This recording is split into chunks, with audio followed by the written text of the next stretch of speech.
داخلہ اور وزیر خارجہ یہ دونوں ہیں، یہ دونوں نے ٹوپیاں پہنی ہوئی ہیں اور قوم کو ٹوپی پہنا رہے ہیں. یہ ایک وزیر خارجہ ہے پاکستان کا اور ایک وزیر داخلہ ہے پاکستان کا. اسحاق ڈار جو نواز شریف کا دایاں بازو ہے اور محسن نقوی جو عاصم منیر کا رائٹ ہینڈ ہے.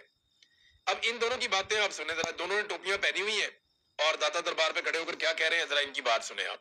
اللہ تعالیٰ نے اور پھر بزرگان دین محسن نقوی صاحب سے یہ کام لیا. میں اس حوالے سے دل کے گہرائیوں سے ان کو مبارکباد پیش کرتا ہوں. ایک چیز اور ایڈ کر لیں کہ آج سے ہم نے آن لائن نذرانہ بھی شروع کر دیا ہے کہ اگر کوئی شخص لندن بیٹھا ہے، امریکہ بیٹھا ہے یا پاکستان سے باہر ہے یا پاکستان کے اندر، تو وہ آن لائن دیکھ بھی دے سکتا ہے، چادر بھی چڑھا سکتا ہے اس کو.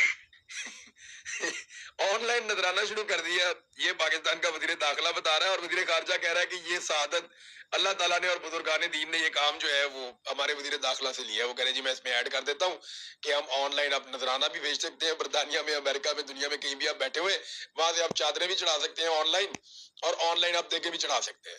آپ اندازہ کریں یہ پاکستان کا ایک وزیر خارجہ ہے، ایک وزیر داخلہ ہے. وزیر خارجہ وہ ہے جس کے نواسے نے ابھی پاکستان کا نام روشن کیا، 2 غیر ملکی خواتین کو بلا کر ان کا ریپ کروایا، ان کے ساتھ ظلم اور زیادتی کی، ان کے ساتھ جبر کیا اور پاکستان کو پوری دنیا میں بدنام کیا. وزیر داخلہ وہ ہے جس کا ایس ایچ او ہی نہیں مل رہا، جس ایس ایچ او نے سارے دہشت گردوں کو اکیلے مار دینا تھا. وہ ٹارزن مل ہی نہیں رہا، وہ کدھر گیا ایس ایچ او جس کو یہ لے کر آئے تھے اور اس سے انہوں نے بڑے کارنامے کروانے تھے.